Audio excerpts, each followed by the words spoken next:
Hey everyone. Today we close the series with Danielle Whaley, the third year associate SIT at Carson Newman. In the spring of 2017, we were on the same student intern staff at UT before she graduated and took her current job at Carson Newman. Let's throw it on over to the interview. With your experience in sports formation, what have been some of the sources of occupational stress that you've kind of had in your travel through this job for the past 3.5 years, 4 years now? A lot of it for me looking back has been having to learn things on the fly, especially in a live event situation. For instance, like I had to learn how to use live stats. I had never used it before, and I had to do it for soccer. They gave me a laptop and said, "Okay, stat." I was like, I don't know what I'm doing. Like my whole first year, soccer was the one thing I had to really learn since I was the primary contact for that. But I had to learn baseball and softball and everything on the fly, and it was kind of just wanting to make sure I understood what I was doing, but my perfectionist side, I wanted to make sure that I was doing it right first try, and that's not going to happen. So I think that's been the biggest point of stress, trying to learn things in that live environment, but also trying to teach things that I'm trying to learn to people that might also be learning. So other GAs or student workers that we may have. If I don't understand it, I feel bad because I can't teach it to them. And I think that's probably the biggest thing is having to remember everybody's trying to learn at the same time, but it's how do you effectively do that while also being able to work with your team, work with your other cohorts and everything to where everybody's working together to get the exact same product out of a live event. So if our director and assistant were gone for football and it was the three of us, I was kind of the one that was like in charge, you could say, but I didn't know what I was doing. So I was trying to make sure that the grad assistants were good, but they knew what they were doing because they'd been statting. They knew how to run our broadcast, but then I had the student workers to think about who were running our cameras, setting up the broadcast.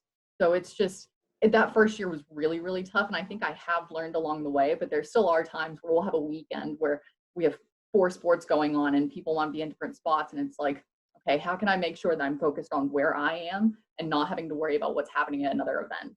Let me just focus on what I'm doing right now. But it's just, you want to make sure that everything's going okay in all realms of the field. So I think that's just another thing. There's so many moving pieces that you want to just make the entire bus run at one time. But it's like, okay, you have one tire here, you have an engine here, but it's the whole show.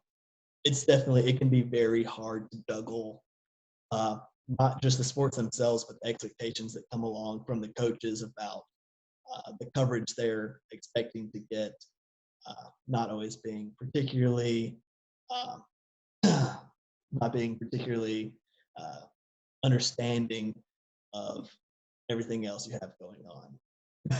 Yeah, I think that's another point of stress too, because you want to make sure that everybody's getting the coverage they deserve. But there are some coaches or teams where it's like, well, why aren't we getting more than what everybody else is getting? But it's just kind of, I hate to say that it's just the way that the cards fall, but that's kind of how it is in sports. There are sports that are going to have a bigger turnout where you know that more bodies are needed in order to make that production or make that event happen, as opposed to another one where you can have one person there with a computer and you're set. So it's all about trying to appease the people while also putting out the content that you need.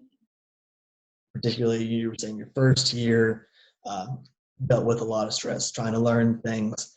How did that stress affect you both on the job and then also moving on outside of the workplace, whether it's your evenings, whenever it is, um, away from work?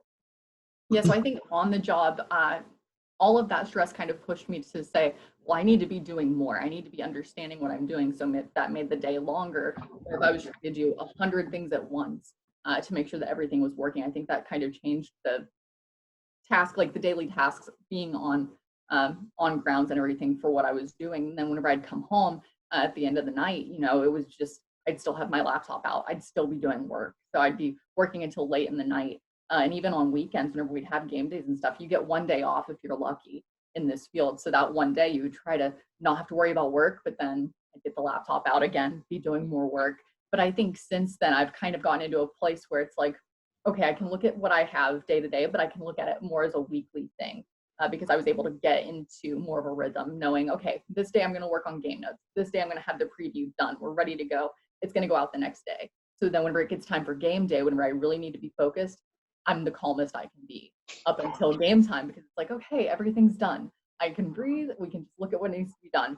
But getting those stressors out of the way, you have to find time for yourself to where you can just kind of relax, be not have to worry about the sports. So I think it got me to a place where I saw, okay, I need to have at least 2 days a week where I can just be calm, just relax, like especially evenings where I can just have a nice dinner, sit down and enjoy it, not have to have a laptop out while I'm working. I think that's kind of been a challenge with trying to get away from the stress is trying to find a place where you can find the calmness in the chaos. I like how you mentioned in there, finding some time for yourself to kind of, get some ease of mind or Mhm. whatever you would describe that as. How did you find these moments? What were the methods, I guess, you went about of doing that? This, which I would just refer to as coping strategy with the stress. Um, what were these moments? How did you get to these moments? So like I said, I went from having to look at every single day as like a daily task list. I could sit down on a Monday and kind of plan out my week where I knew where everything needed to be. And it took probably a few good months before I was able to do that. Like once I got into the spring, I was like, oh, I'm a little better. I know what's going on. But yeah, I got to a point where I was looking at the schedule. I'm like, okay, I know exactly what's happening. So I would say, how can I treat myself at this point? Like I'm gonna have a Friday night where we're gonna have we're gonna have head to head or a doubleheader baseball game on Saturday, and we're gonna have softball going on at the same time. It's gonna be crazy, but how can I put that away for a bit? So I would be staying on campus. That way I could be up early the next morning for whatever sports we had going on. But I would go and just like buy myself a dinner, and I would just sit there and watch a movie and just say, "This is my time." Like, sure, I'm gonna have the website and all of my game notes and stuff up in a tab, but I don't have to look at that tab right now. So I would just find times to where I could just kind of focus on me and something that made me happy outside of work. I think that's the biggest coping thing with this job because you're so focused on making sure that your athletes and coaches are represented in a positive, perfect way that you kind of forget about yourself. So it's like, how can I like add to my game note? How can I say, oh, well, she's like 3 for 3 on good movies this month, like adding on to that. But it's just like trying to find those times where you're calm. So I think, yeah, going from the day-to-day view to like a weekly look, that helped tremendously. You don't get into sports formation for like to be lauded for things. It's about the student athletes. It's about the teams.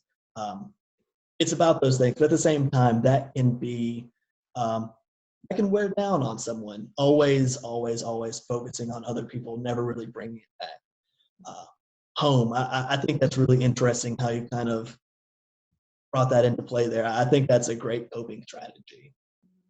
And I think it was kind of a frame of mind I really had to think about because I was so focused on, doing everything for everybody. And I would think for the first year, I was like, how can I clear my mind? But I got to a point where I realized I can't clear my mind. Like that's impossible to do as a human, I feel like at times.